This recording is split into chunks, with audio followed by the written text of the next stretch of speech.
Éternel, j'élève à toi mon âme. Mon Dieu, en toi je me confie.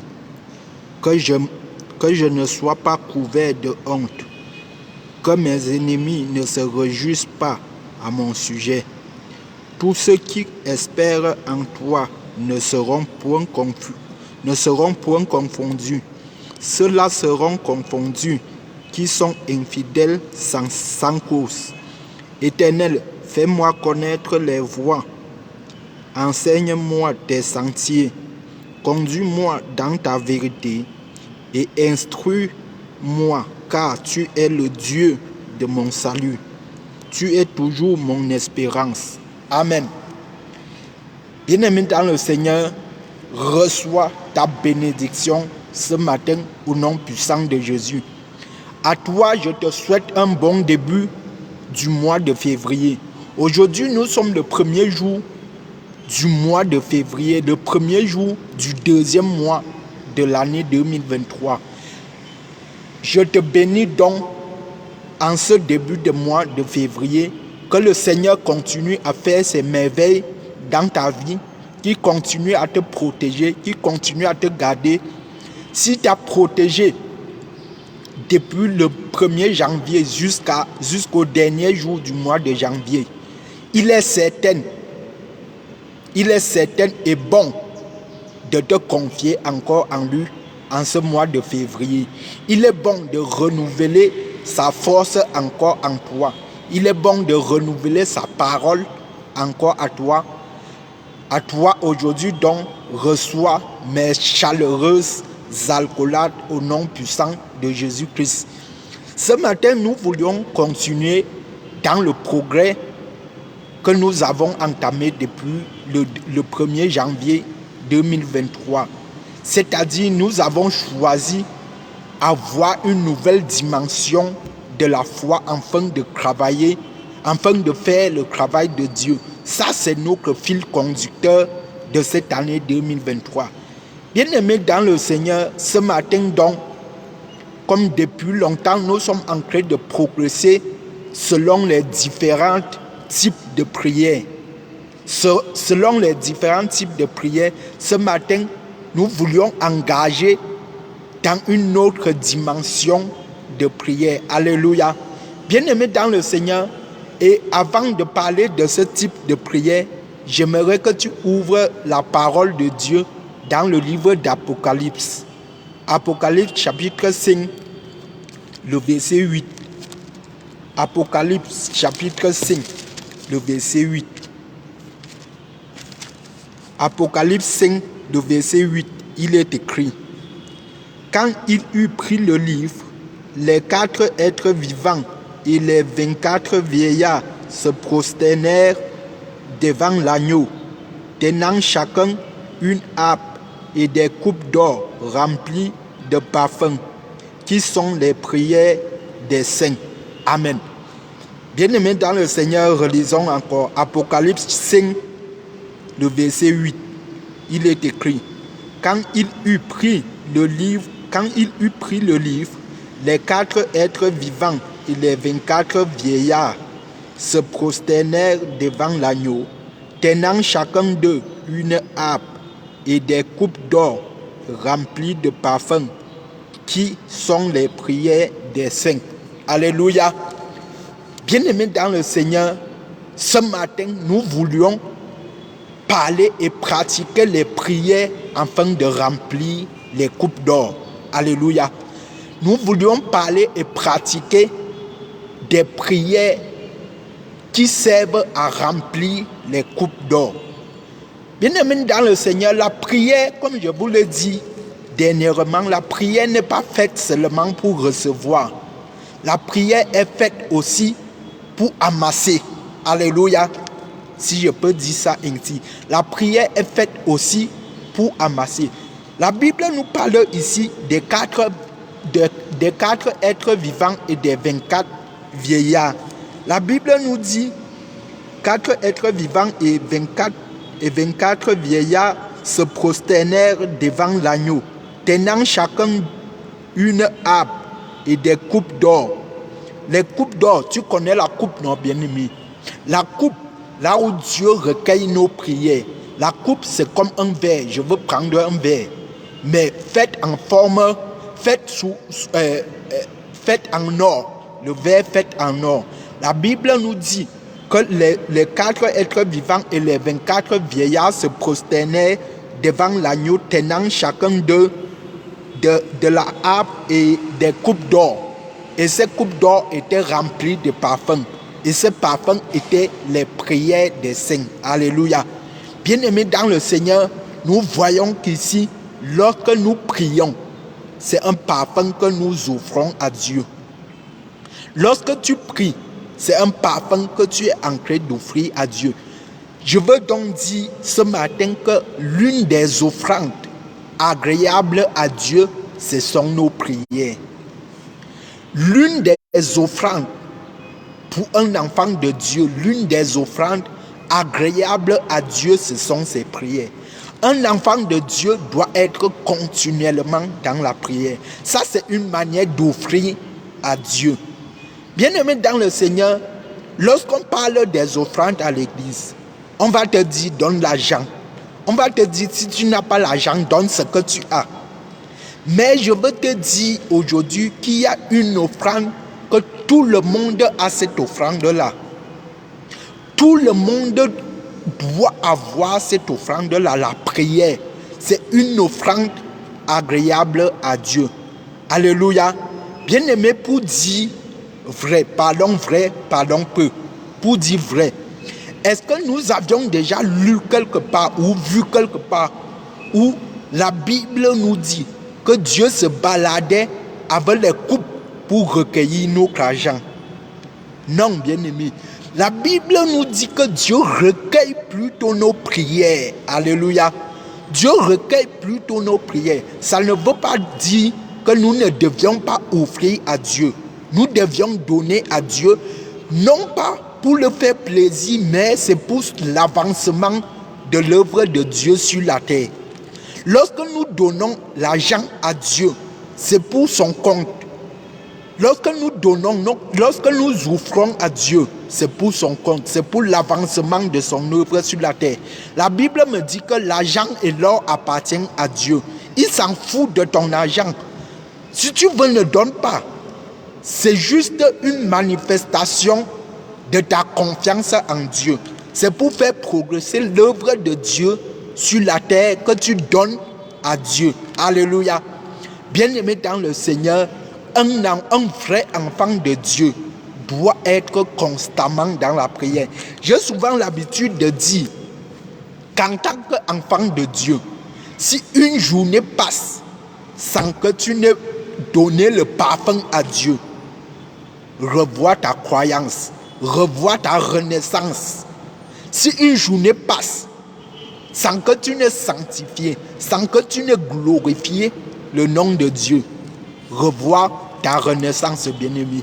Bien-aimé dans le Seigneur, il est bon pour toi de donner de l'offrande à Dieu par tes prières.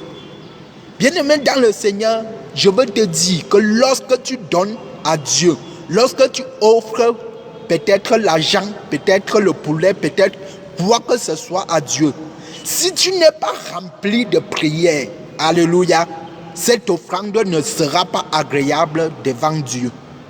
Pour donner ton offrande, tu dois être rempli de prières. Tu dois avoir une vie de prière pour donner à Dieu, pour offrir à Dieu. Bien-aimé dans le Seigneur, lorsque tu veux offrir au Seigneur, tu dois offrir dans la prière. Mais je suis inquiet aujourd'hui de voir ceux-là qui donnent à Dieu sans la moindre prière. Je ne veux même pas dire qu'ils donnent à Dieu, qui donnent sans la moindre prière. Bien-aimé dans le Seigneur, quel qu'en soit ce que tu donnes à Dieu, si tu n'as pas une vie de prière, cette offrande ne sera pas agréable à Dieu. Cette offrande ne peut pas être agréable à Dieu lorsque tu n'as pas une vie de prière. Aujourd'hui, nous voyons les hommes qui donnent à Dieu, les hommes qui offrent aux orphelins, les hommes qui donnent par-ci par-là, sans une moindre prière dans leur cœur. Bien-aimés dans le Seigneur, ce n'est pas agréable à Dieu. Ce n'est pas pour rien que la Bible nous dit dans le livre de 1 Thessaloniciens, chapitre 5 au verset 17. Priez sans cesse, bien-aimés. Il faut prier sans cesse. Lorsque tu pries, tu es en train de remplir les coupes d'or. Tu ne fais que remplir, tu ne fais que remplir. Ne prie pas seulement dans le but de recevoir, mais prie dans le but de remplir ta coupe. Prie. Lorsque tu pries, tu es en train de remplir, tu es en train de remplir.